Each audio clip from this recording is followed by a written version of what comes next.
baseman, number 8, Charlie Culberson. Good evening from Truist Park, Braves country, for tonight's final intra-squad scrimmage for the Atlanta Braves before a couple of exhibition games with the Miami Marlins. Ricky Mast and Greg McMichael of the Behind the Braves presented by Billy Reed podcast joining you here. Happy to be with you here as we have for the last few scrimmages here. Intra-squad scrimmages from Truist Park. Sean Newcomb getting the start, and all of these have been, as we said, scrimmages and, you know, just kind of simulated action, simulated games. Tonight is definitely not a full simulation, as there is literally nobody in the outfield. So we've just got, the pitchers are getting their work in. We've got the infielders here, but Brian Snitker, Braves manager Brian Snitker, earlier today said that he was going to give his outfielders, they're going to get some ABs, but they're not going to be playing the field. And as soon as I say that, Greg, we've got a few guys coming out of the bullpen to just shag the balls in the outfield there. So I have no idea who's playing the outfield, but they just sprinted out of the bullpen. So this is going to be fun. That was going to be a lot of pressure on the pitcher to keep that ball out of the outfield. So Charlie must have been licking his lips right here, thinking that there's nobody out there. Looks like we're going to go about 5 innings tonight. That's what Brian Snitker said in his media session earlier today. And again, with the Marlins coming to town for the next 2 days for full exhibition games, he said he wanted to give his outfielders just keep their legs fresh, keep them out of the field today. Well, we need to see some good stuff from Sean tonight. Being aggressive, like the other two guys, Soroka and Freed. They came back out, made some good adjustments their second start. So Sean's got he's got a great opportunity here. So let's hopefully he can get everything put together and start making his pitches. One of the other things that we learned today in Snit's presser was his press conference, I should say. I'm so used to saying presser. Looks like Nuke will be the number 3 man in the rotation starting out. I think he liked that matchup with the Mets starting out, and Folty get to face the Rays in the 4th game of the season. So nothing official there, but that's kind of, we know that Mike Soroka will be the opening day starter. That is official. Max Fried will be the number 2 starter. We know that's official. It looks like Nuke will be 3, Folty 4. And then nothing official on 5, but there seem to be signs pointing towards Kyle Wright having that 5th spot. So that's kind of the way it's shaping up now as the Braves kick off the 2020 season. Yeah, I mean, they have to have somebody there, and there were several candidates, and I think they're going to go. They potentially could go with Bryce or Kyle, and then then I think from there it's going to be, who takes over that spot. And of course, the same as with Sean. I mean, we know he's set up for success and coming off a good year, and we hope that he can carry that forward. As far as the 5th spot, I mean, Kyle's done a lot of good things in camp. I know they're real excited about him and the way he can throw the ball. Of course, when you're a high draft pick like that, there's a lot of expectations for you. Sure. And you just never know when a young kid like that's going to turn the corner. Well, it's a great opportunity for him this year to try to turn that corner. We started calling Freddie Freeman every inning Freddie the last couple of nights because he was getting his work in after recently being cleared to rejoin the team. And you may have already heard, if you haven't, he said he needed about 30 to 35 at-bats before opening day to feel like he was ready, and he's well on his way to that number. The last 2 nights he's batted. By the end of the game last night, he was batting about every 2 or 3 minutes, so he's getting his work in. He could take over the 7th, 8th, and 9th hole. That's right. And it sounds like he'll be batting every inning we play tonight too. And again, it sounds like we're going to go about 5 innings in this scrimmage, and it's as informal, I would say, as any scrimmage we've had here the last week, just in the sense that it's only the infield pitcher and catcher, no outfielders actually playing in the field. You're going to see obviously some outfielders getting some at bats, but not going to see them in the outfield at all. So well, they've been hitting it pretty hard here for a week, and so you give them a little breather before the games are going to be playing for real tomorrow and the next day, and so I think they'll be playing 9 innings, and there won't be as many breaks, and then you're going to go right into the season. And like I said, we're one of, I think Alex had said, we're one of 2 teams that have 20 straight games.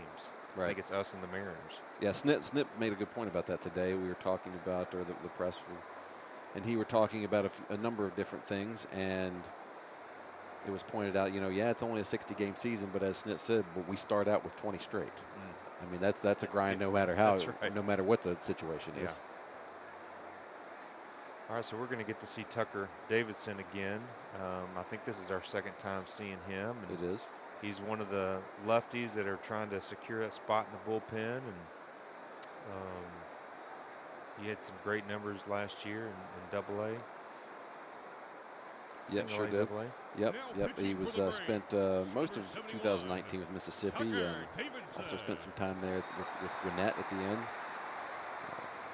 2016 draft pick, 19th rounder, out of Amarillo, Texas. You liked what you saw out of Tucker Davidson the first time we saw him last week, didn't you? I did.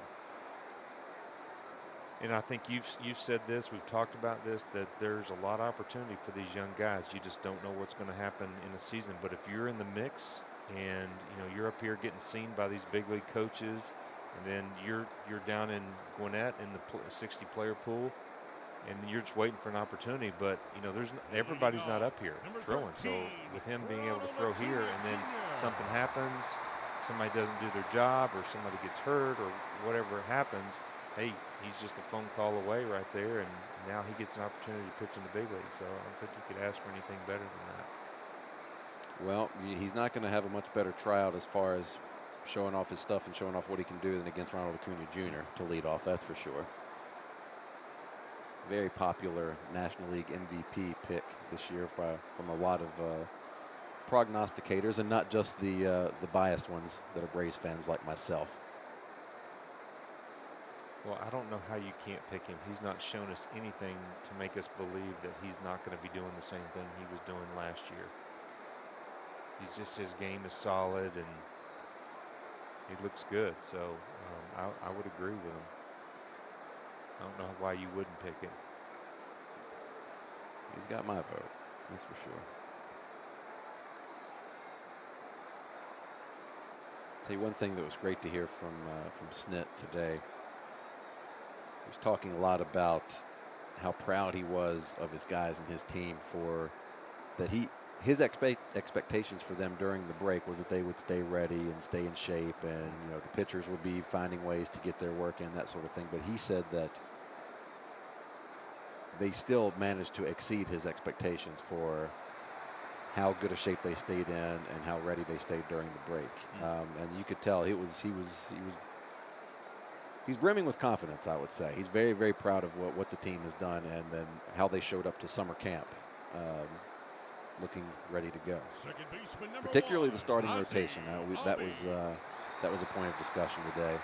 Yeah, for sure. I mean, you could tell those first four starters in particular, it all worked out during the break and stayed ready.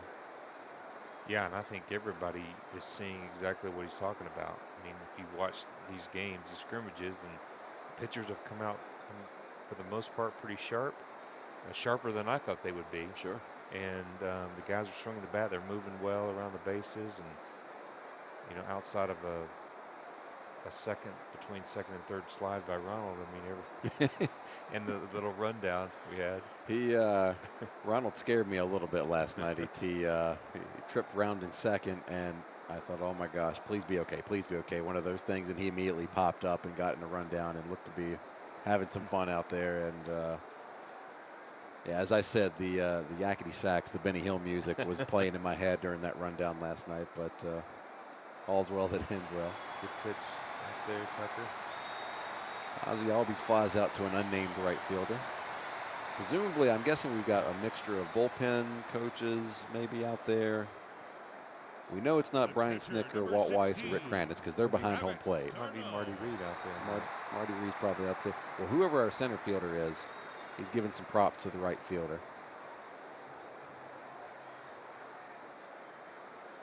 Well, Ozzie has looked great. I think the true test is, like you said, after those 20 games, we'll see how the guys feel, because I don't know how you can be prepared for that.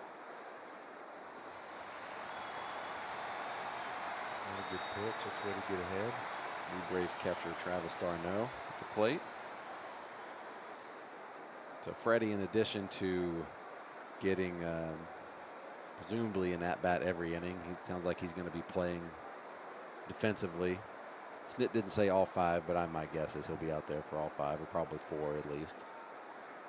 Well, we know traditionally it's hard to get him off the field. Yep. I mean, he's out there 1 through 9 every game. Good pitch.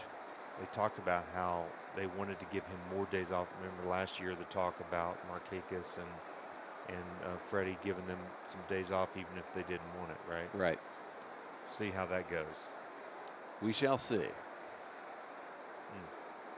Although with the DH in the National League this year, there could be some opportunities there to give Freddie some rest and just leaving him in the lineup but letting him DH every now and then. But knowing him and his character, his attitude, you're probably going to have a hard time forcing him even to do that. Well, it's hard when you're a guy that's used to being out there. There is a rhythm to the game, and being a DH is a different rhythm. So it might be hard. Dr. Davidson gets Travis d'Arnaud to pop out to Charlie Culberson. Charlie Clutch playing second base tonight for the Gray Pants Braves. Third baseman number 27, Austin This Riley. might be Freddie's first scrimmage. This is his third scrimmage overall. I think is this his first one as a Gray Pants Brave. I think he's been part of the home team the first two nights. Could be. I think he's caught up on the at-bats, so he was able to go to the visiting team. So he There you go. have to worry about getting as many at-bats.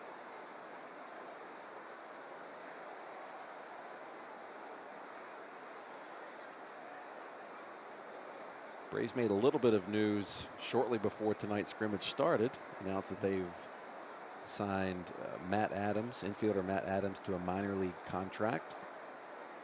Which you probably remember Matt Adams.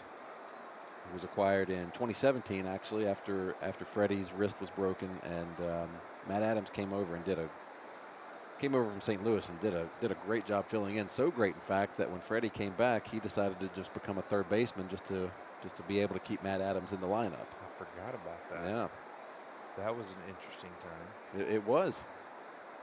He was good over there. Yeah, he looked good. He said he played third base in high school or something. Something like that, yeah. It had been a while. He still looked good. Boom. Popped him up. Charlie Culberson out for this one too. Charlie's, we don't even need the outfielders. We don't need the coaches out there. We'll just let Charlie cover everything. He's got it covered so far. Nice inning from Tucker Davidson. Yeah, very good. Strong, aggressive, pounding the zone. That's what we want. I know you folks at home can't see it, but I do want to give a shout out to, looks like we've got a lot of the good folks from Braves Vision checking in on Zoom. They're testing out some stuff here on the boards, and I see a lot of the staff out there on the board. Everybody's looking good.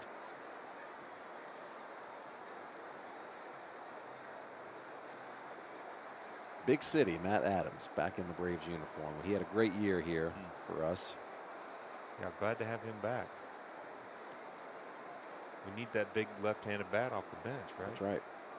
And again, talking about the designated hitter, that's another guy that you can plug in there. But yeah, off the bench. I mean, in 111 games with the Nationals last year,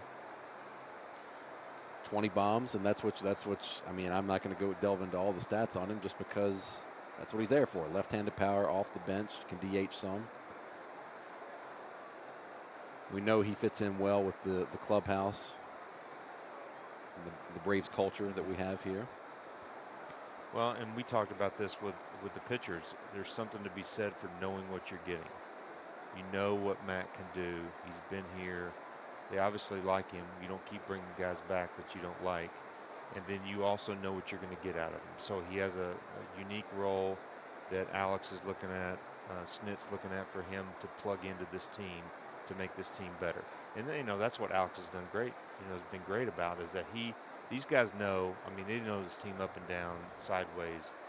They know exactly the pieces that they need to be successful. So now they're just starting to plug and play. And I guess Matt was, especially since Nick decided not to play, Matt fills that role where Nick probably would have been somewhat during the season. So that's a good sign that he was available, and we were able to pick him up before somebody else.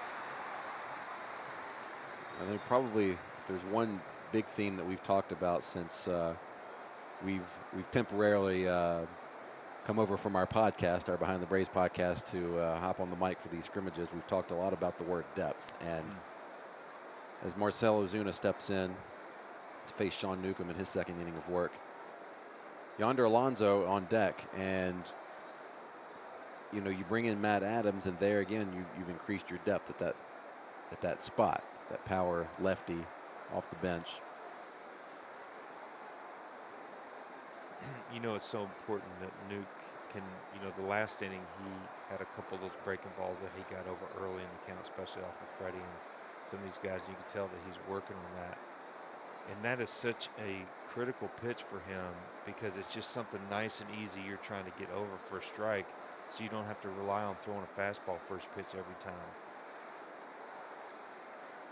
You saw the first two pitches to Marcell. He tried to get those curveballs over, and one flew way up, and then one was a little bit of a hanger.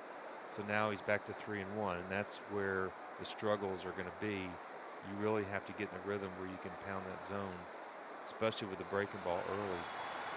It's Marcell Ozuna to pop up. Ozzy's camped underneath it. He's got it. You don't want to try to win by always having to throw a 3-1 fastball. That's not a good combo, and it's not a good formula. So hopefully he's working on that tonight. Let's see if he can, if he keeps doing it. There is the aforementioned Yonder Alonso. With every inning Freddie Freeman on deck.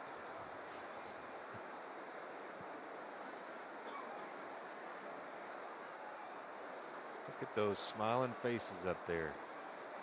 The scoreboard. See Mark Owens waving high. Yeah, Jeffrey Schmidt. Jesse Powell. I don't know if they can hear us or if they're laughing at each other, but Okay. Yonder Alonso serves a base hit into right. And again, Yonder was just added to the big league roster here a few days ago. First baseman number 5, There's Freddie Anna Matthews. Freeman. Over here up there.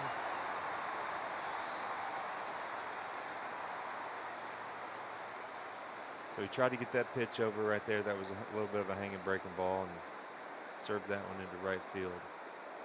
Definitely you see a theme here. Really got to work. You know, as a starting pitcher, that's a pitch you've got to rely on to be able to get, you know, the hitters off balance, know that you could throw that. If you can throw it first pitch for a strike, then you know you can possibly throw it when you're behind the count, maybe 1-0, maybe 2-1. And that becomes an even more, you know, more of a critical pitch for you where you don't have to just keep. We know he has a good fastball, but when the hitter can eliminate your pitches and just look for one, then you get in trouble. So that changeup becomes big. The breaking ball, getting it over for a strike, becomes big. And it just gives you overall confidence in everything that you need to do as a pitcher to be successful.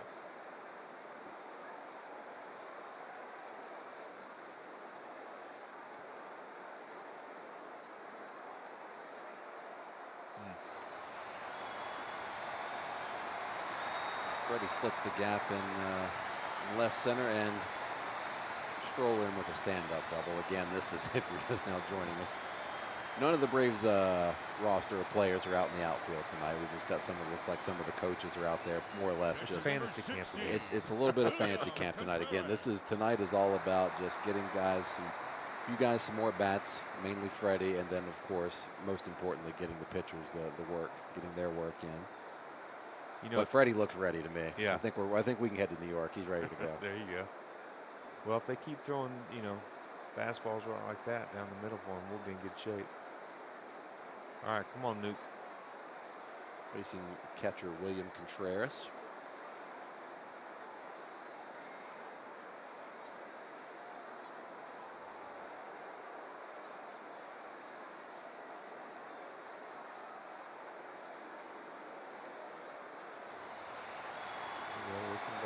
Good job.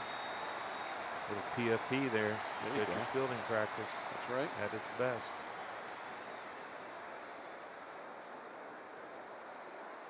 Well, Nuke had hoped to come into the season hoping to have an opportunity to win the starting job back, and he's certainly done enough to earn that and start the season as the number 3 starter in the rotation. I'm Sorry, go ahead. No, I'm saying we know he can thrive in that role. It's just Yeah. the consistency has to be there. Well, and for him, the circumstances have shaken out that way where we need him. Right. We need him to step into this role, and we need him to pick up right where he left off last year. He certainly has the stuff.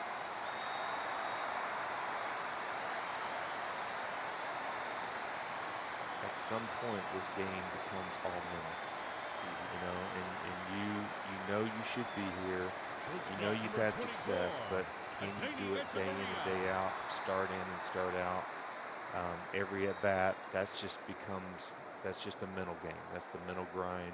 That's what's going to determine you having a successful career or you just being a guy that comes up and had a lot of promise and never really established yourself.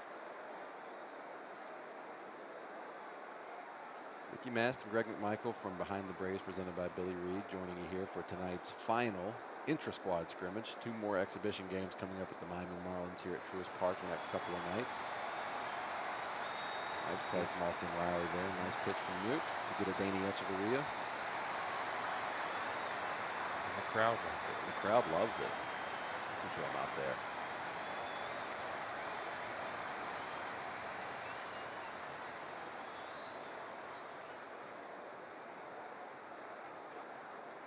Brian Snitker was talking earlier today. I think he was asked kind of about what he thinks I don't remember exactly how the question was phrased, but basically the topic was, what do you think the general level of play will be once we start the season? I mean, let's face it, everybody's been off for a few months, and now we've got summer camp starting up, and it's been a quick ramp up to get the season started here. What do you think the level of play will be? And he was pretty emphatic that he thinks it's going to be really, really strong right out of the box. I mean, I don't think he thinks that you're going to see, at least from our team, and probably not from most other teams either, you're going to see a lot of rust or anything like that. I mean, don't get me wrong, there's going to be starters still have to work up to a full slate of innings and that sort of thing, but, and I think he's right in this just from what we've seen in the last week here, Greg. These guys are ready to play. And the next 2 nights will be, Snit said we've simulated everything but adrenaline, and then the next 2 nights are exhibitions, but you're finally facing another team out there, and that's going to be another little level of adrenaline and getting the juices flowing. That's right, and it's nice to have.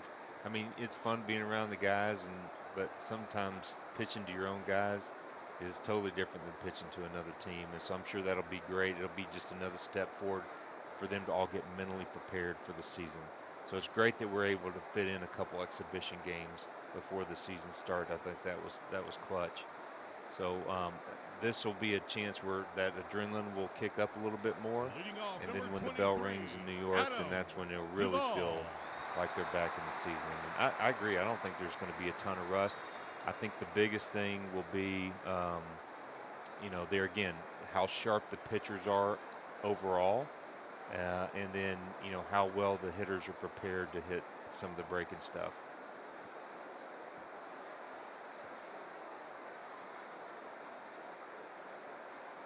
You can see Jose Urania when the Marlins come up here in one of these exhibition games. Even if that was an exhibition game, a Urania-Acuna matchup could be, that's always going to be interesting for the rest of their careers as long as those two face each other, I think. I would say the adrenaline will be going a little bit higher in that at bat. Those things are not forgotten. Right.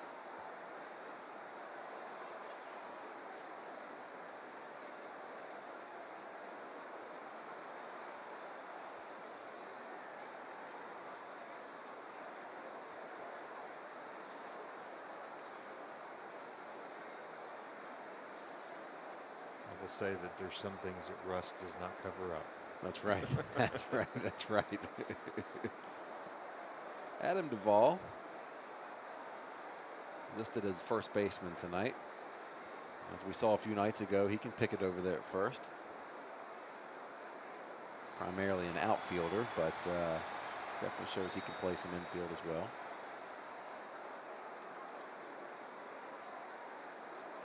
One thing I have noticed is the pitchers have thrown a lot of balls in to the, as kind of a theme, and maybe that's when the hitters have not seen a lot of live pitching, it's a little bit tougher to hit that ball in. Just like it's tougher to hit maybe a changeup.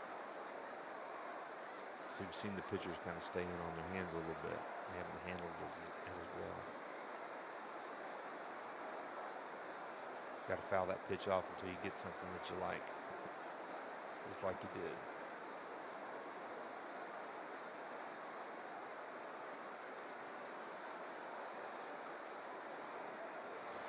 It feels so great that after everything we've all kind of gone through the last few months and well, just in everywhere in our lives and everything, but here in the baseball world, in the baseball industry, both us on the side of working in the industry and on the side of the fans and the players and everybody, that we're finally just a couple days away from the real thing. And thank goodness. Yeah, it feels good.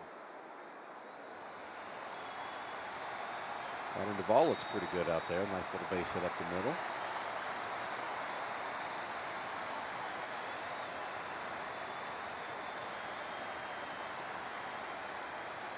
Shortstop number 7, Tansby Swenson.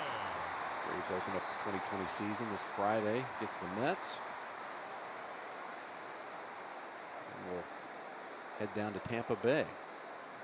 The interesting things, the twist to this season, that we're playing all NL East and AL East opponents. So looking forward to that. That will not be, as we talked about the other night, our division, I think, is the NL East, for my money, is the toughest division in baseball, and the AL East is no cakewalk either.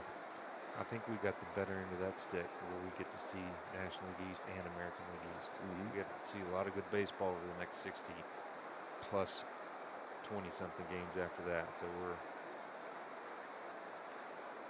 very excited about where the season's going to be and what the playoffs are going to look like.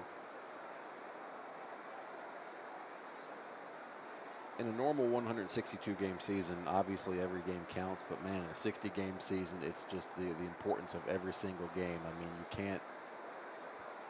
you can't just have these big, huge streaks, losing streaks and slides. I mean, there just isn't time for it. You know, you've got to limit those as much as you possibly can. Every team is going to have, even in a 60-game season, you're going to have bad streaks and good ones, but you've got to be able to limit those bad ones as much as possible this year.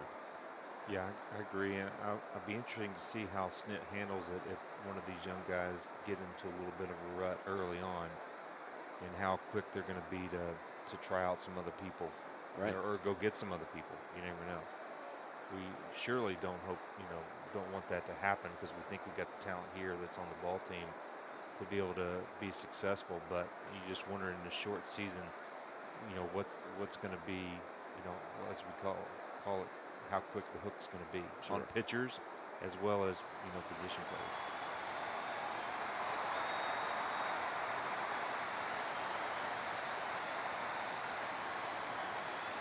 And with a single there.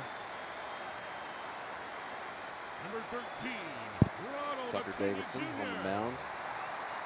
Certainly has an opportunity, along with a number of other folks, to win a spot in the Braves bullpen opening day roster. And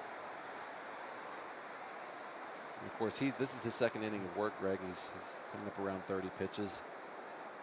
I don't know this to be the case, but if the Braves, like some other teams, end up going with that piggyback option to start out the season, where you're going to have your Mike Soroka or Max Fried or whoever your regular starter is go there 5 or 6 innings, but then you've got another pitcher designated to piggyback them and pitch 2 innings. Like if your starter's going 4 or 5, then maybe you have a guy slated to pick up those 2 or 3 innings that the starter just isn't stretched out for yet. Yeah, maybe Tucker's one of those guys. Yeah, and I like what I'm seeing. I mean, he's obviously throwing his pitches in the zone, and he's staying aggressive. He looks like he belongs out there, and he certainly has shown him that he's got the stuff. What he did in AA and AAA last year, and of course we all know. I mean, he wouldn't be here if he didn't have the ability, and in the shortened kind of segment, being able to let these coaches see that he can pitch against some pretty strong big league hitters. And we need, I mean, you just never know. I mean, we talk about depth, but yet you always want more. You want to see all your pitchers doing well, and that just gives Snit so many options. Tucker Davidson made 25 starts between AA Mississippi and AAA Gwinnett last season. 8-7 with a 2.15 ERA. Struck out 134, 129 innings. Lowest ERA among Atlanta farmhands to make at least 15 starts. Ranked third in strikeouts, tied fifth in wins. Had a good year last year, had a good 2019.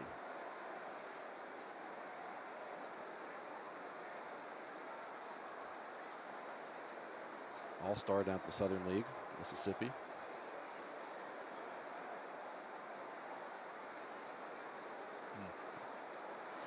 And gets Ronald swinging.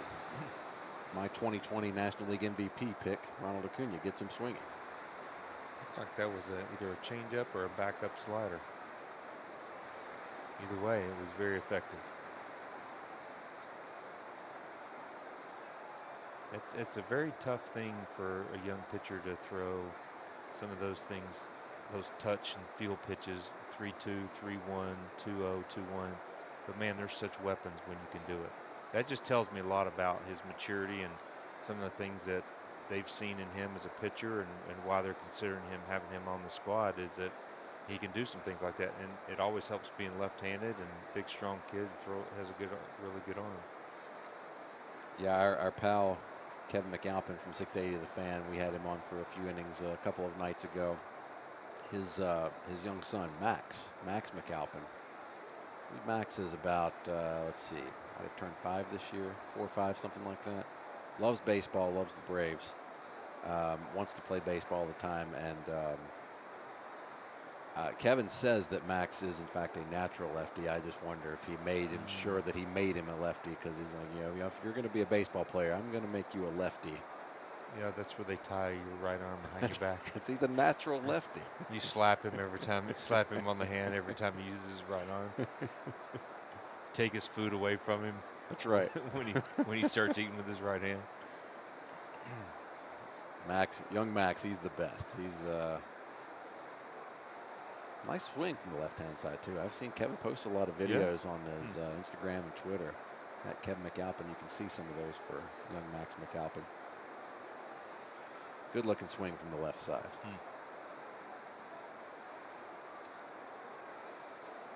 That's fun. I remember when my son was starting to play, we'd play wiffle ball in the yard, and he getting in, hitting off the tee, and then getting in the Little League games and all that. It was a lot of fun. Was it hard on him and/or you, with you being a former big leaguer, World Series champ? I mean, that's a lot of pressure.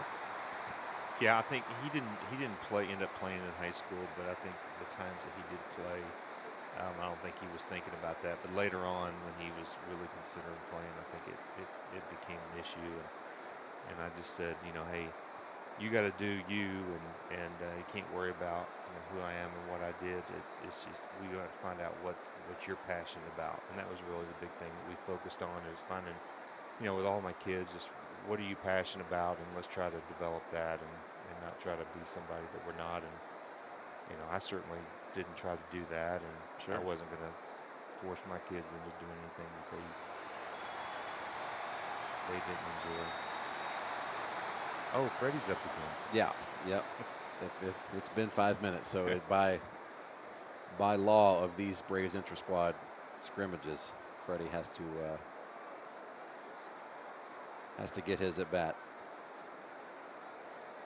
My dad did not want me to be a race car driver like him, so I wanted no part of that.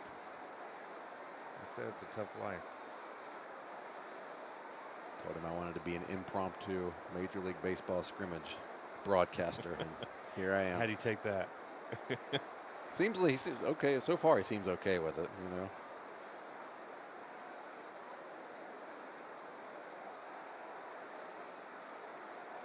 I saw you on a commercial and with your dad and Dale Earnhardt, and it looked like you were made for it. It was a long time ago. My voice was much higher pitched then. Well, you look like a natural. It was the beginning of me chasing fame, and that was probably when I peaked, about age 15. Now here we are 20 some odd years later, still chasing that chasing that dream. Baby Nuke. Nuke gets Marcell Ozuna to ground out to Ozzie on his 35th pitch of the night here in the 3rd inning. Number 45, Yonder. I think with him switching Alonso. roles, going from the bullpen back in the starting rotation, confidence is going to be key early on. If he can come out, get some easy wins early on, wins not as in the game wins, but as in inning wins, you know, against hitters, get comfortable, throw all of his pitches, then I think it's going to take him a long way. He just has to stay aggressive in the zone. He can't be getting behind. Well, I love how you phrased it earlier. It's not just that Nuke is getting an opportunity here to establish himself in the rotation. It's we need him to establish himself in that rotation. We need him to be that guy that we know that he can be, that we've seen stretches of or phases of in the past.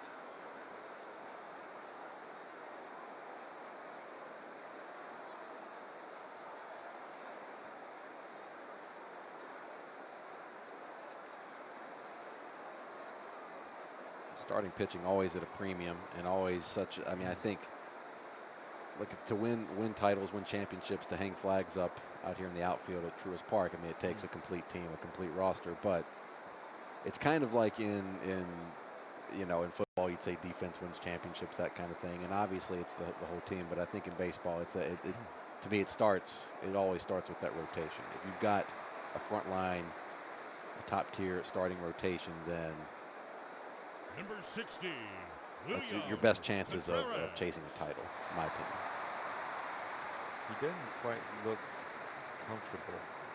He's made some really good pitches, and then so I'm not sure what's going on other than he just needs some more reps. You know, he needs to get out there and keep throwing. And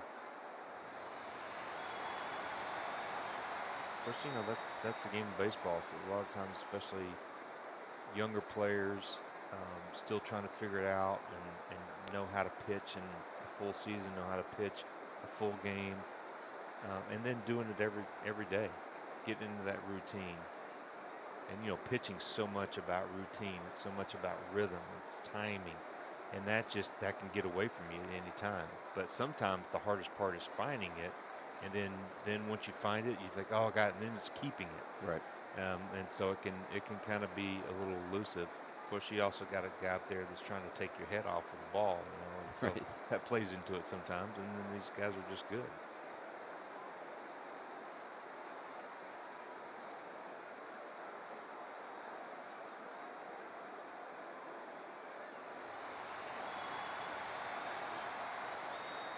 Definitely been staying up in the zone with his fastball. See if he comes back and tries to get him out of this breaking ball right here. We haven't talked about Contreras a lot, but I mean, he's swinging the bat really well, and they're pretty high on him. They are. He's again here in summer camp. I mean, in these intra-squad scrimmages, anything goes, and he's primarily a catcher, but they played him a little bit in the outfield. He's definitely gotten a lot of at-bats, gotten a lot of action here in these scrimmages over the last week. There's that good breaking ball right there. The one before that he hung, and then that one he came back and threw his nasty one. The thing about it is, if you can hit, they're going to find a spot for you. That's right. William Contreras, if you're not familiar, his brother, Wilson Contreras, had quite a career so far with the Chicago Cubs.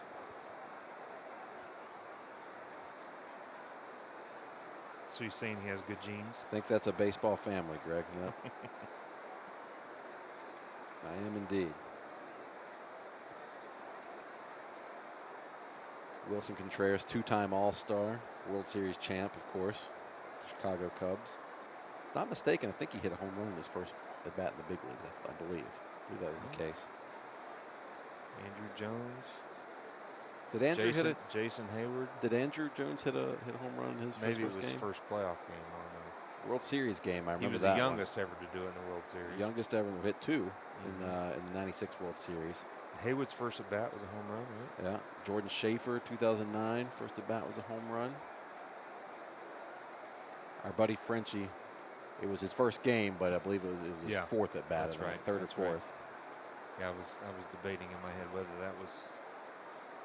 that happened or not. You have a better memory of that era of players because you said that was kind of your formidable years when in the 2000s, those were the baby Braves and those guys. Yeah, I was, as a kid, I mean, I first became a Braves fan as a little kid with your teams in the 90s. That's when I first started watching. But then kind of my first teams that I was pretty passionate about by the time I was becoming an adult were those early mid-2000s teams and the baby Braves. The 2003 team, which is it's still one of the best Braves lineups, if not the best Braves lineup, just top to bottom. That as far in terms of power and what the production that they put out there.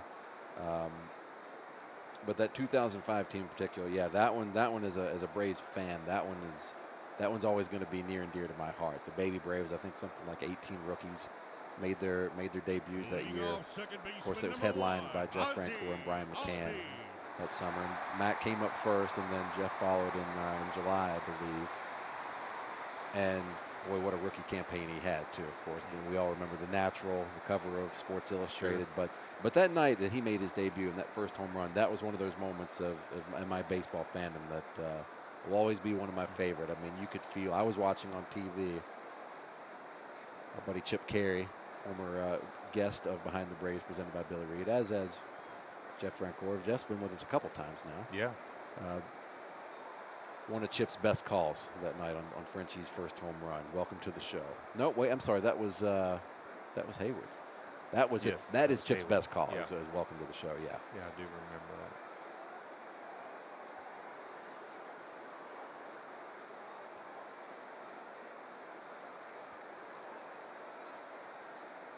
So Tucker came out through his first pitch to Ozzie, threw a changeup first pitch. So trying some new things, looking for him to be aggressive. Sometimes you know, it's nice that you can go out there and throw one pitch and get it out because you know guys are going to be very aggressive. You can throw that pitch and he's swinging. He just did it again. Just got to work that pitch down in the zone a little bit so we can get a ground ball out of it. And again, all teams starting with 30 players to start the season on their roster, up from we're used to 25-man roster. It was going to be 26 coming into the season, but now with this set of circumstances that we've come to get the 2020 season started, all teams will have 30 spots. So there are spots to be won on this team for guys like Tucker Davidson.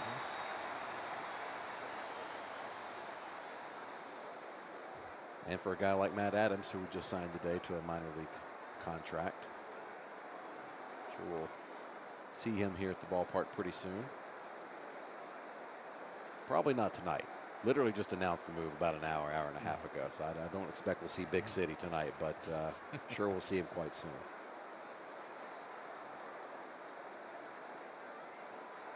And of course, it is a minor league deal, so maybe he will be training with the squad at Gwinnett first, but we'll find out. All we know officially is that he's once again a Brave, so we'll see where he ends up. Yeah, I wouldn't be surprised they give him a couple of bats against the Marlins if he gets up here. That was interesting right there where Darno was talking to Davidson, having him relax a little bit, throw that slider. He made two really good pitches there, back to back. But he had two or three pitches that got away from him, and the ball started climbing up the zone. And Darno was like, "Okay, take it easy, relax." Contreras. What's that? Contreras out there. Oh, I'm sorry, Contreras. Well, Darno is now at the plate. They were both standing out there. So to be fair, Darno could have been giving him a pep talk too. No. No, I'm sorry. Thank you for correcting me on that. But Contreras was saying, "Hey, relax a little bit," and he may have been catching him some last year. That's true. So he knows him. So he's seeing him getting amped up a little bit. He says, "Hey, take it easy." Comes back, throws a really good slider.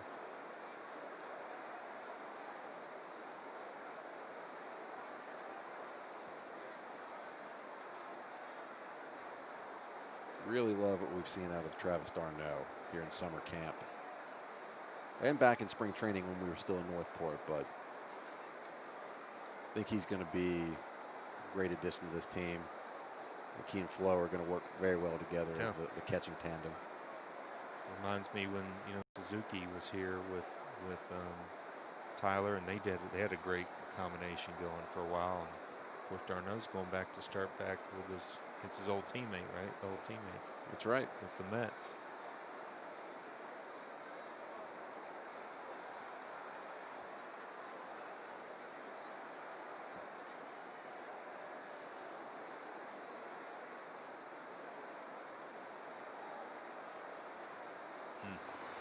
Throws the base hit on the left.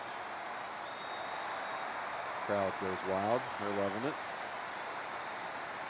Interesting to see how Tucker Davidson is a starter by trade, so I'm not sure if we'll see him all 5 innings though. I know I saw it looked like maybe some other relievers were walking out to the pen before tonight's game. Again, we're only, per Brian Snicker, we're only scheduled to go around 5 innings tonight. And again, this is just a scrimmage, an inter-squad scrimmage, so they could keep playing past 5 if they want to. They could stop right now if they want to. It's just a matter of making sure all the guys get their work in. And just as I say that, we see A.J. Minter out there warming up in the bullpen. So there you go. Don't believe you and I have gotten to see A.J. pitch this last week yet. Yeah, it's we were just asking about him. He's got something on that ball he's throwing.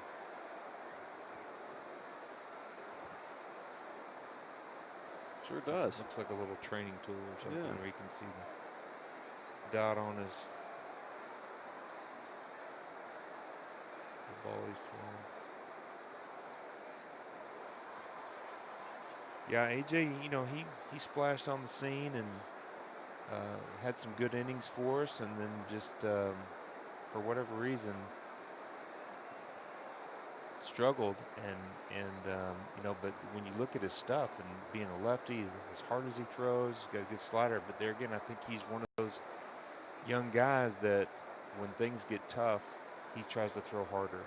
And what we know about pitching is when your effort goes up, your location typically goes up. So there's only so much effort you can put into your mechanics to where you start losing control. And to me, it just looked like that was one thing, is that he started missing his spots. And the other thing is that both pitches were hard. And we talked about this the last couple of nights when you see guys who, and we were talking about this with Luke, when you see that both pitches are hard, you make it easier for the hitter because there's not as much to think about. You need variance, whether in how the ball moves or the speed of the pitch. And I think A.J. suffers from some of that too as well, because his sliders, there's not a big difference between his slider and his fastball. They're both so hard that the hitter can just sit back, and even if he makes a mistake, if it's not perfect, then there's not a whole lot the hitter has to wait on. He can have typically the same type of swing. And so I'd love to see him. And we did see this a little bit last year when he came back up. He was trying to develop a changeup. But even if you don't try to develop a third pitch, you can still work with your second pitch to take some speed off. And there's ways you can do that as a pitcher, and these guys know how to get me over breaking ball, and then throw a hard breaking ball, and then throw your regular fastball. But he has to do something to change the hitter's perspective on how he's throwing. And I think that's why he's gotten in trouble. So hopefully he'll pick up in this year and start working on that again and get better. Charlie Culberson playing second tonight, facing Sean Newcomb as we begin the 4th inning of this intra-squad scrimmage. Greg, you were a reliever for a long time in the big leagues. Was something you just touched on there, were you ever a victim early in your career, or maybe even in college or beforehand, of things weren't working, so you were trying to throw harder? I mean, was that ever something? Was that something that you recognized early on, or was that just not something that wasn't as much of an issue for you? That was a great pitch, by the way. Sorry, I was that pitch. It was early on when I was in the minor leagues. My changeup really didn't get developed until I'd been released by the Indians and then started back over the Braves back in A-ball. And there was a very specific time, and we talked about this in the podcast, where a scout posed the question to one of my teammates, if McMichael had a changeup, he'd be in the big leagues. And so it spurred me on to think about something that I'd been taught years before, but I never, but it just had never developed for me. So I started working on it again. It just was the right time, and I started able to do it. So changing speeds was never an issue for me once I got to the big leagues. Well, for most of my career, but early on as a young player, the tendency is to try to throw harder. I threw sinkers and sliders, so those were both hard. Even though they moved different ways, they were still very similar speeds. But as I developed as a young pitcher, I only developed because I could change speeds. I couldn't go to the high at the top of the zone like a really hard fastball, but I could change it all the way down to something very slow. And so that made me unique. Plus the ball moved. But I just see that more nowadays with these guys who are pitching, that it's all about the top end speed. It's not about the bottom end speed on your pitches. And to me, the easiest way to get better is to work on that bottom end speed, and the speeds all in between. They all have the top end speed. I mean, these guys are throwing 95, 96, 97 miles an hour. They've got that pitch. It's just working down the ladder, not working up the ladder. It's harder to go up the ladder, but for them, it's all about working down the ladder. So if I see any room for improvement for some of these guys, it's how to get the little bottom end speed. Sean Newcomb, 53 pitches so far, 2 outs here in his 4th inning of work. And I'll say it again, as Freddie gets a base hit to the right side this time, he's ready. Yeah, and just to talk about Sean, Sean, his problem is not the variance in speeds. He has that. He's got the changeup. He's got a couple different types of breaking balls. It's all about execution for him. He's just not executing consistently those pitches, but he's got those pitches. He's got the top end. He's got the low end. He just has to feel comfortable being able to throw all those different pitches in the right place. Right. And not get behind. And that's why it's so, I think about him as being so special, is because he already has all the formula. It's just a matter of putting it together day in and day out. Like that. That's a great pitch right there. That's it's either a little two-seamer that he's throwing or just a harder changeup.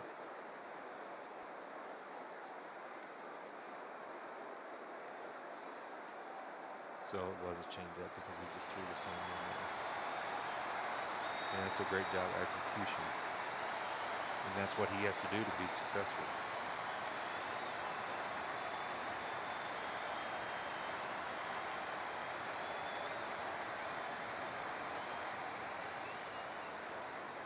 Really had a blast here these past few days, bringing you these scrimmages from Truist Park. And we would be remiss if we didn't give a shout out to the folks in Braves Vision who managed to put this together. Thankfully, Fox Sports South and 680 The Fan and all your media outlets you're accustomed to will be starting up their seasons. I believe Fox Sports South or maybe on Southeast will be showing the next couple of exhibition games against the Marlins. But in the meantime, with limited access, limited personnel here in the ballpark, the good folks at Braves Vision were able to set up a couple stationary cameras for us. They let Greg and I in the booth here with a couple of microphones, and we've just been having some fun talking Braves baseball while the guys get ready for the 2020 season. It's really a great effort by everybody involved. And again, that's the key there. It's obviously we're all taking the safety protocols very seriously. Access is very limited. Equipment is limited. And obviously some of this will open up a little bit with the regular season. But for now, this was the best option to be able to let you guys at home watch these scrimmages and see what our guys are doing to get ready for the season here at Truist Park. Well, we have to give a shout out to Adam Zimmerman and Greg Meist for even suggesting that we could do this. Right. So we're very thankful to them to give us the opportunity to be able to do this. It's been a lot of fun, and of course, the marketing department here is just outstanding. These guys that we work with are top notch. So we appreciate them giving us a chance to be out here and be able to talk to you and watch the game with you and talk a little Braves baseball and warm up. We're the warm-up act. We are the warm-up for the warm-up act. That's right. I think, yeah. Which is the role we're pretty well suited for. Yeah. You know your role. We're pretty hey, good at that. I'm perfectly content with being the opening act. Yeah, I'm digging it. If you haven't checked out our latest episode of Behind the Braves presented by Billy Reed, we caught up with Fox Sports South sportscaster Kelly Kroll. It was a lot of fun. Very experienced pro. Quite a resume that she brings here, and I think she's going to add a lot to our broadcast this year. And just a lot of positive energy coming from her, and really excited for you all to get to know her both on the Fox Sports broadcast this year, and Leading off, number 27, I think a great introduction to her. Just check her out on our podcast. Yeah. We had a great conversation with Kelly the other day as Austin Riley steps in to face AJ Minter.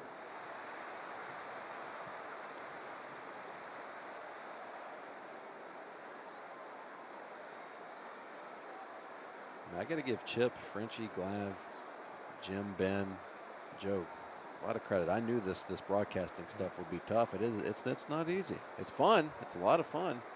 But those guys are their jobs are plenty safe. Yeah, they do a really good job. Great job. We've had a great history of broadcasters here throughout our days as Braves fans, and we can all remember our favorites.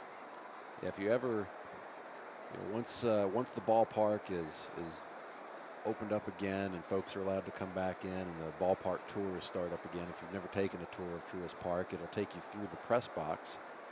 And I think it's one of the cool little features that I love looking at on my way into the ballpark every day. There's a little display case at the entrance to the press box that has pictures of Skip, Pete, Ernie, and some of their awards and some of their equipment from their days.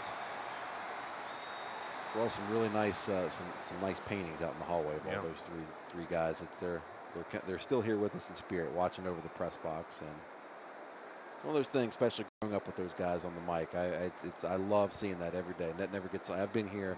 This is our 4th year in this ballpark. I've been here for almost every single game in the history of Truist Park in the press box, and that's one of those things I never get tired of seeing. All of the displays for Skip, Pete, and Ernie on the way into the press box. Great. What are you seeing out of? Yeah, I was gonna say, what are you seeing out of AJ here so far, Greg? He looks great. Yeah. Sliders, changeups, fastballs. He's on. He looks good. Duvall. Looks like he's on a mission.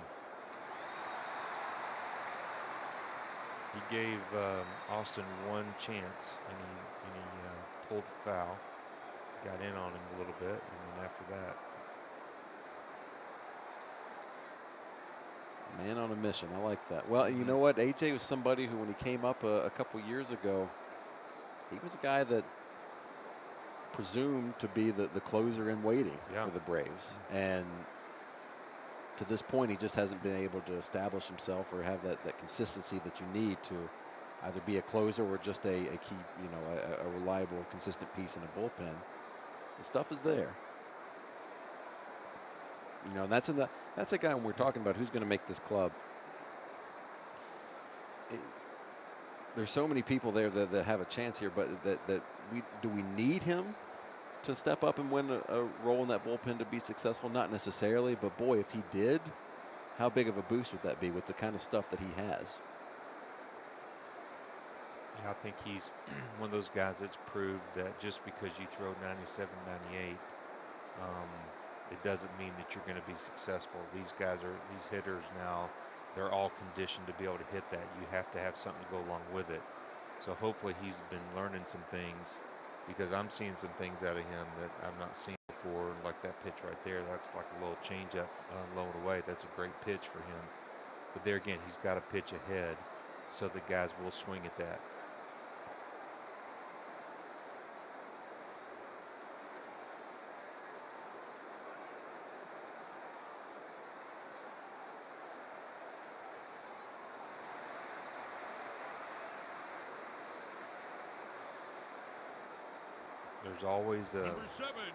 There's always something when you look at a guy who has a lot of ability, and you think, God, why isn't he established, big league guy? Why isn't he being successful? Well, if you just want to look at the amount of pitches he throws and how many walks, does he pitch behind in the count? That will tell you everything you need to know.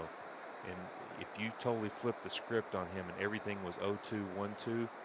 Then he's a totally different pitcher. And that's everybody across the board. When you get ahead and you establish that fastball or you establish a breaking ball, you make these hitters, you put them on the defensive, and you make them a lot worse than they are. They're already bad, right? The hitters are bad. Says former pitcher, former big league pitcher Greg McMichael with that assessment. That batting average drops, and then you can start to work. You can start to work them when you do that, but you got to get ahead. Greg, I just wanted to point out, I just now noticed this, that our outfield of coaches is now down to 2. The center fielder has left the building, so we are now down. So if I were Dansby, I think I would just aim for dead center here. Well, you know, when you have an older outfield, sometimes they need a break. Yeah. Well, they've got the fountain is cranked up out there in the water feature in center field. And it's been a hot day here in Atlanta. Maybe he's out there just chilling out, taking a quick swim for an inning. That's right. If I was pitching, I'd find a way to drop down and get over to the side for that ball to come out of the water fountain.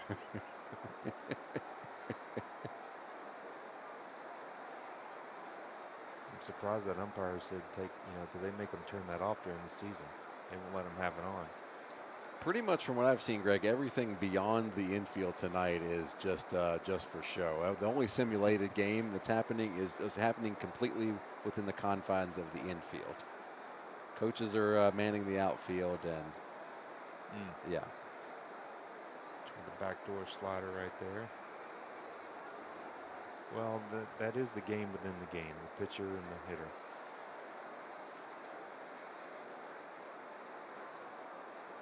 All right, get him right here, AJ. Greg's always rooting for the pitchers, always. It's hard not to. Yeah, I hear you. I hear you. Greg, a former guest of ours on Behind the Braves, presented by Billy Reed, Assistant General Manager and Head of Research and Development for the Braves, Jason Parry, checking in. Little note, he's tuned into the broadcast tonight. Always good to hear from Jason. Yeah. Enjoyed that episode with him. He's a sharp guy, and he does so much for our organization and getting these guys prepared and ready to be successful. Well, I just love anytime we have somebody from the front office. I'm always fascinated by, and each of them have such a specific role and a different role, but I'm always fascinated by I think, and I've said this on Behind the Braves before, I think I'm fascinated by GMs and what their staffs do, because I know that I am not suited for that sort of role, that I could never do it. So I'm always fascinated by those who do it and do it well, and I just love hearing how they go about their business and how they got to where they are. And Jason is a great example of that. Had Alex Anthopoulos on our podcast a couple of times, Perry Manazzi and Jason. Yeah, that's a sharp bunch right there. A lot of talent on the field and a lot of talent in our front office for the Atlanta Braves, that's for sure. Decent amount of talent in the podcasting sector of the organization. Decent amount. All right, 2-1. What's he going to do right here, Ricky? Well, I'm going to say he's going to. Yeah, I'm going to say he's going to go 95 miles an hour and get him swinging to even up the count at 2-2. That's what I'll go with, though, Greg. You think he goes back to it here? No. I think he that's not exactly where he wanted that pitch, so I think he's going to make something a little bit better right here. That was a better pitch, a lot better pitch. That's maybe where that other one was supposed to be. Okay. So he's swung at a ball away, he's swung at a ball in. They were both fastballs. So he's going to call a changeup right here. Let's see him execute this pitch. Yes. Yes, he did. Good job, AJ. Yes, he did. That's the way you pitch right there. That takes his stock up a lot. If you can do that right there, that totally changes the type of pitcher he is. That was outstanding.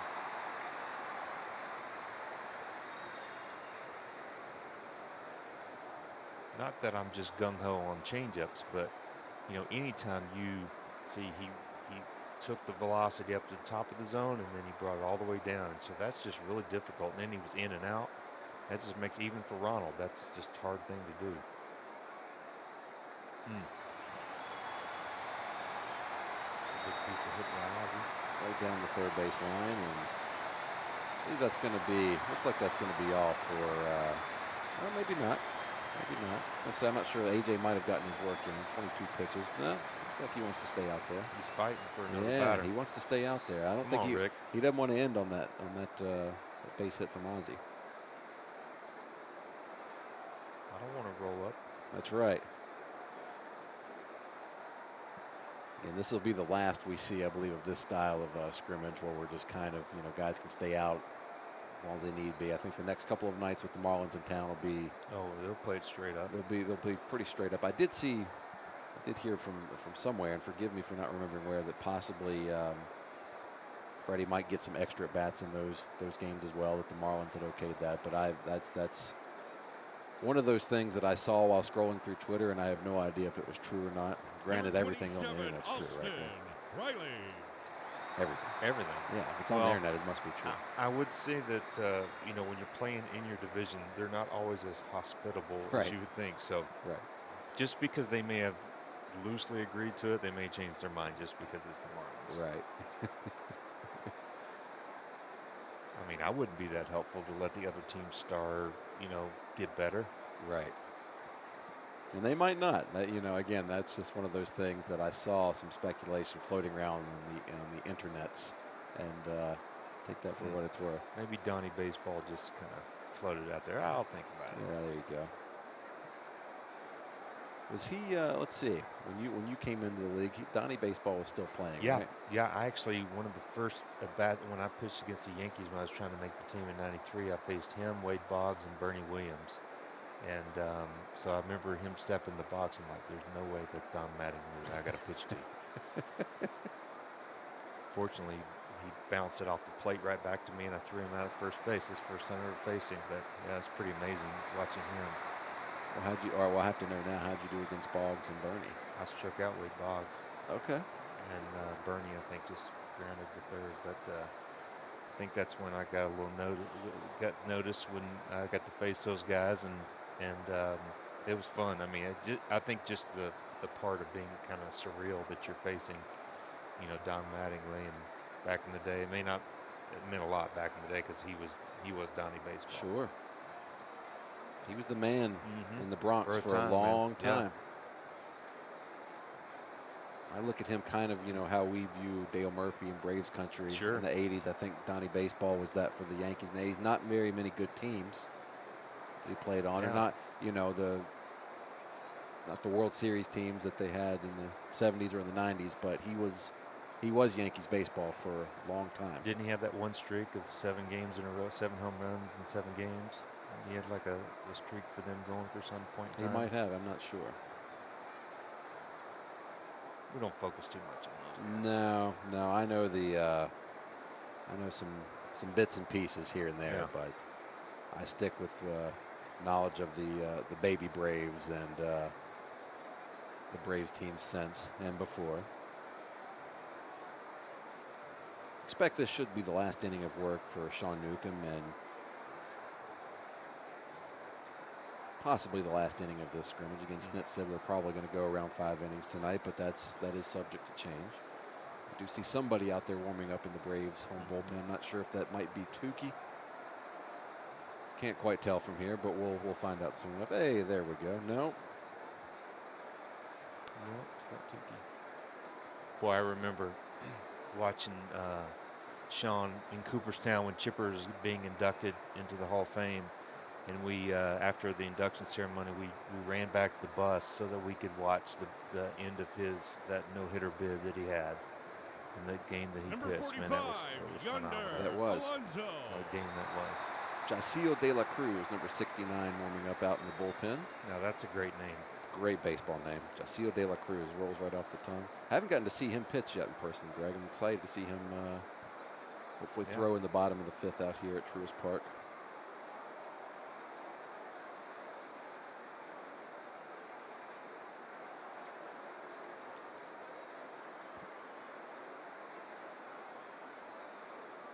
Speaking of Tukey, it'll be interesting to see if he gets gets any more action here in these 2 exhibition games against the Marlins. I don't know if he will, but you know it would. And I fully admit I'm just a huge Touki Toussaint fan. He's one of my favorite guys out there, and I hope that he can establish himself with the big league team soon. So selfishly, I want to see him out there one of the next 2 nights. Yeah. What's not to like about Touki? Got a great personality and leaves it out there on the field. But there again, just a young pitcher that's trying to find that consistency in his delivery. You know, we've seen some really strong outings from him, and then we've seen some that not so strong. And he just got to find a way to do it every single night when Snit calls him to pitch. Sean Newcomb facing Yonder Alonso. 60 pitches for Nuke so far on the night. Again, this will probably be last inning of work for him. Hit that one, no center fielder out there, but our left fielder, whichever coach is in left field, does a nice job getting to the ball pretty quickly. They may have to head to the training room tonight. They might. Our corner outfielders are going to be tired pups at the end of this one. Like, hey, Freddie, can you scoot over a little bit? Can I get in that ice tub? Out there living the dream. Yeah, George, can I get a wrap? Here, take these towels off. Go on home. See you tomorrow.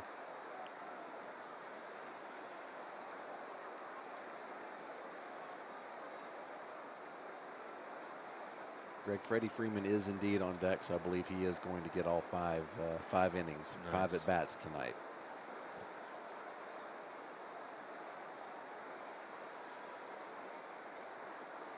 Facing catcher William Contreras. As Greg pointed out earlier, we've seen a lot of William here over the last week, and both of us like what we've seen out of him. I think he's, you know, who knows when he makes the big league roster, when he's on the big league team, but I think that I think there's a place for him here at some point in the future of the Atlanta Braves.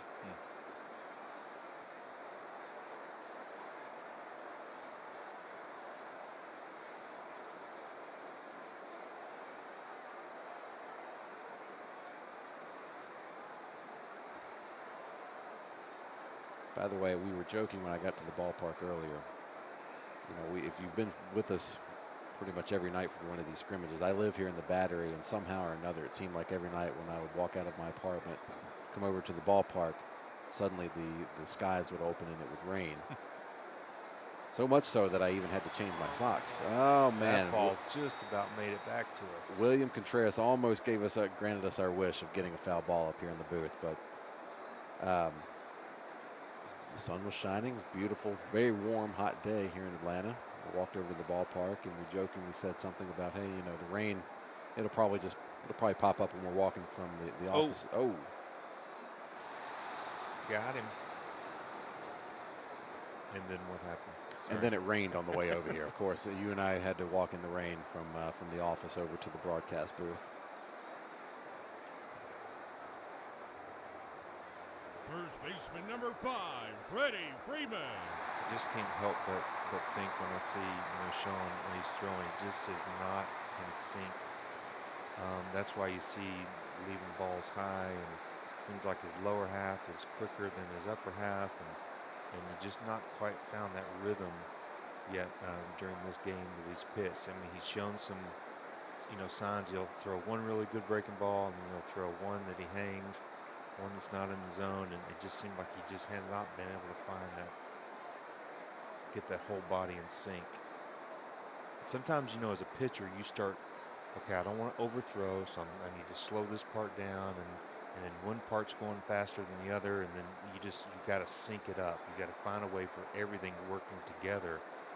And a lot of times that happens, and that's why you see that, like that breaking ball there, it just kind of it spits out in your hand because your body's ahead of your arm. And when you're throwing breaking balls, which he's really worked on his breaking ball tonight, the tendency is to try to turn that breaking ball too soon in your hand, and the arm slows down, but the body keeps going the same speed, so therefore the arm drags, and that's typically why you see that ball pop up like that. and it's happened with his fastball some. It's happened with his changeup, but most notably, probably because he's thrown more breaking balls, because I think he's really working on that, is that you just see that his arm is not in sync with the rest of his body, so therefore you can't execute that pitch. And that's the one thing that, whether it's adrenaline, whether it's because he needs just to pitch more.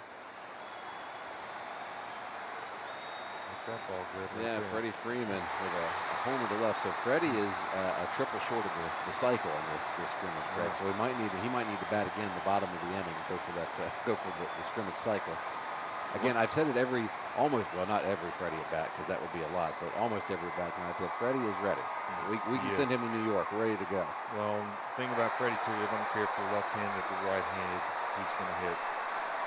He can hit both sides very well. You know, sometimes you see the discrepancy between a left-handed pitcher and a right-handed pitcher, but he's just a hitting machine. I think he doesn't matter who's out there pitching.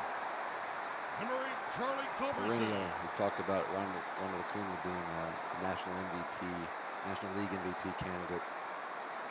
Freddie's been a National League MVP perennial candidate for a while. Charlie Culberson having another good night. Yep. Jumped on that first pitch breaking ball.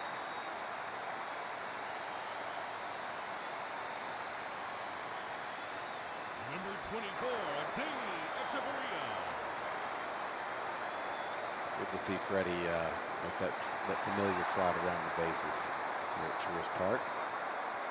For a lot of that is the regular season kicks off this Friday for the Braves. Of course, That'd be great. MLB season kicks off Thursday, but Braves season officially kicks off on Friday against the Mets. That's a good pitch.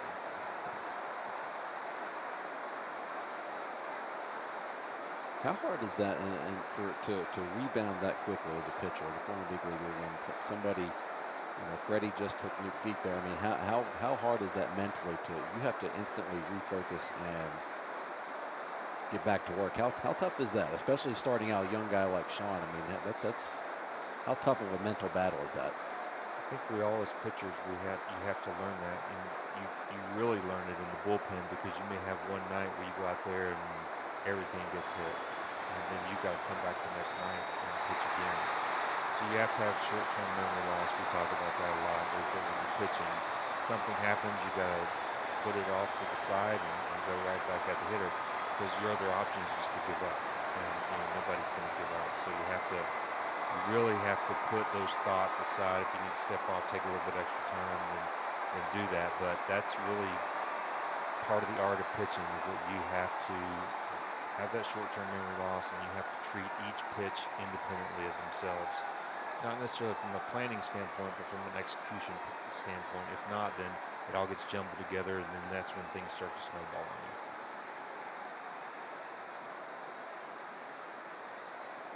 Good to see. I hadn't seen the Danny Echeverria bat flip since last season, obviously, and he's got an 80 grade bat flip. That's one of the best bat flips in baseball, and he sent one to center field. Whether it should have been caught or not, we don't know, because I think he does about every time. I think he's just getting the routine of that's just part of his. I'm okay with swing. it. I'm okay with it. Let the kids play, right? I like letting the kids play. His bat flip, though, if you're talking like best bat flips in the game, I'm putting a Danny's bat flip up there against anybody's. As we're saying, looks okay. So see, after that hit, I think whatever the coach was that was playing center field, I think he's cooled off enough. He's come back out. He's back out there in center. He's coming out for the last inning. That's right. Now pitching for the Braves, number 69, Yasiel De La Cruz. De La Cruz, number 69. That's a big league name. That is. It looks like he's letting it go a little bit.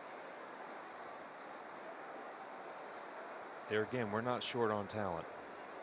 We got plenty of guys throwing hard, left, right. Guys who can hit the ball out of the ballpark. They can field the ball. De La Cruz spent time last season, Rome, Florida, and Mississippi. So number 16, he had a busy summer in Keep 2019. your bags packed.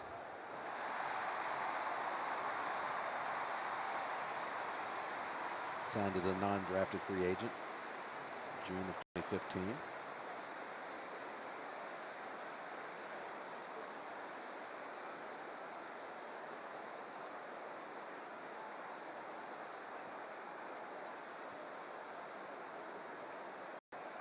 facing Travis Darno. I almost did it again, Greg. I almost said Chase Darno, but I caught myself that time. Came close, but.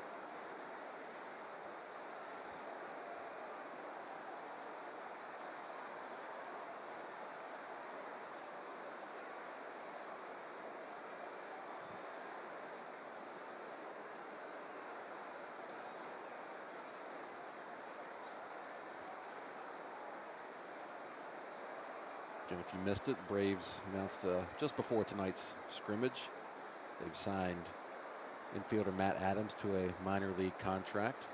You should remember him from a couple of years back. Came over in a trade from St. Louis and filled in for Freddie Freeman when he was out with a broken wrist. Big City, the nickname, one of the best nicknames in the big leagues out there right now. Matt Big City Adams.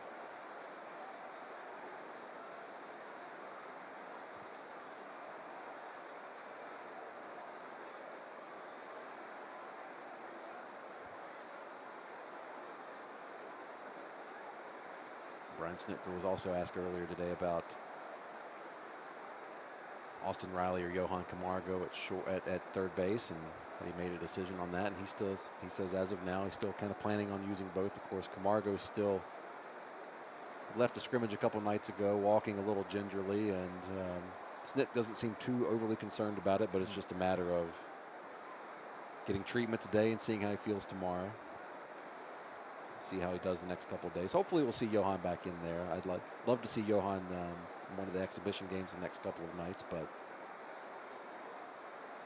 hopefully he'll be back with us soon. I like the way he's throwing. Yeah, I was going to say, I was going to ask Greg, this is our first time getting a chance to see De La Cruz, and what are you seeing so far? He's throwing 90-mile-an-hour sliders and 97-mile-an-hour fastball. So, and he's got a lot of moving parts. Number 23, so sometimes that can be pretty Duvall. distracting to the hitter. And you know, all these guys, especially a guy like Darno, they're going to be better the more times they see you. But you see a kid for the first time coming at you with that kind of stuff, it's going to be hard to be on right away. But he's got a lot of movement with his body, and he's letting it go.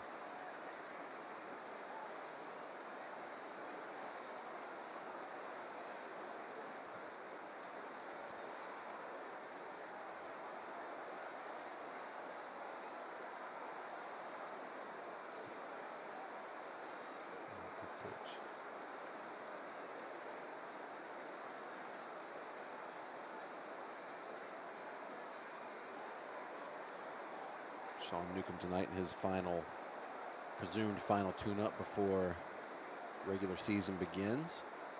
And Mike Soroka, your opening day starter. Max Fried. Oh. Right back up the box. Kick save and a beauty. We got a man there.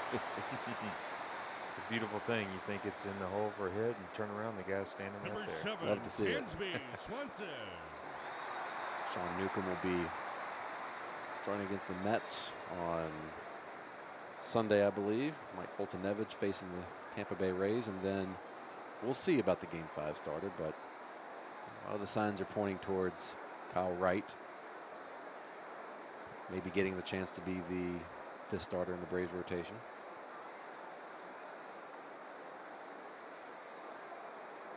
He's throwing some great pitches. I thought he reminded me of somebody that I played with, Octavio Dotel, who actually was, I think he played with the Braves, one of our alumni, but I played with him in New York. And he reminds me a lot of the way he releases the ball and his stuff. Very similar. He played with the Astros for a while, had a pretty good career.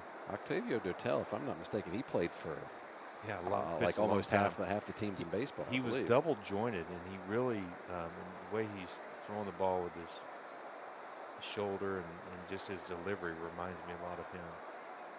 Here, I've just pulled it up here, Greg. I'm going to read you the list of teams for which Octavio Dotel played. The Mets, Astros, Athletics, Yankees, Royals, Braves, White Sox, Pirates, Dodgers, Rockies, Blue Jays, Cardinals, and Tigers. Long-time big leaguer. You got a hold of that one. Dansby puts a souvenir out in the left field seat, just about the same spot where Freddie did. See Dansby. Yeah, great to see. Showing off some pop here. Getting cleaned up for the regular season.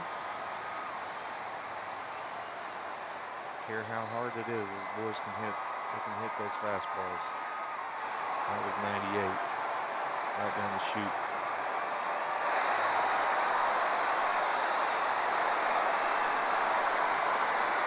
You can see Eddie Perez and the coaches behind the nets along the first base line giving Dansby some applauding and clapping. All the new celebrations this year are kind of interesting. We got the foot taps going, the air high fives.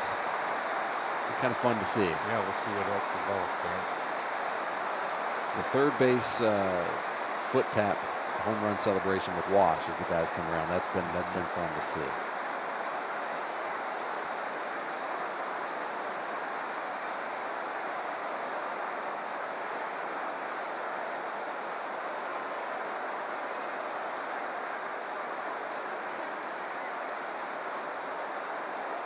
We've seen a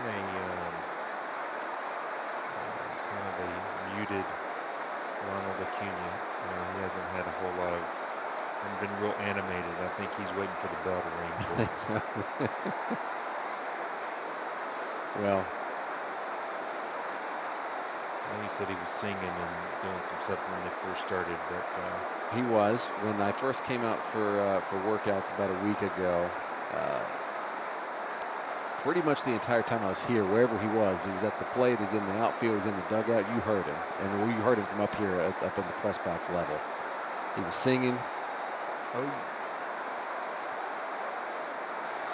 He might have had something. He might be talking a little bit now after that one. hang tight. Maybe he's getting him ready for the Marlins. Maybe, that might be it. Hey, this is a simulation. That's right. Of a big league game. How are you going to handle this one? The Marlins coming to town the next couple of nights. That's yeah, good preparation. And he comes back with that pitch. No, I don't buy no West No. Marlins. Ronald's not so sure. See, I told you. Ronald heard us say he's been quiet. He's like, okay, I'm gonna talk a little bit now. Well, looks like that's going to be it for us here tonight, Truist Park. Well, listen, thank you to all you who've joined us over the last week. Greg McMichael and I, we've really enjoyed this. Normally we host Behind the Braves, presented by Billy Reed podcast, available wherever you get your podcasts. And it's kind of a thing we put together at the last minute to be able to bring you these scrimmages. And Greg and I we just had a blast just sitting here getting to talk Braves baseball and watching the guys get ready for the season. Yep, lots of fun. Enjoy doing that with you. So I feel like this has been just a real treat to be able to see these guys before the season starts and be able to talk about them and catch up and see how everybody's doing. But the team looks great. I think they're primed and ready to go, and look forward to a great season again. Absolutely. Couldn't have said it better myself. Well, for Greg McMichael, I'm Ricky Mast. Thank you all so much, and go Braves.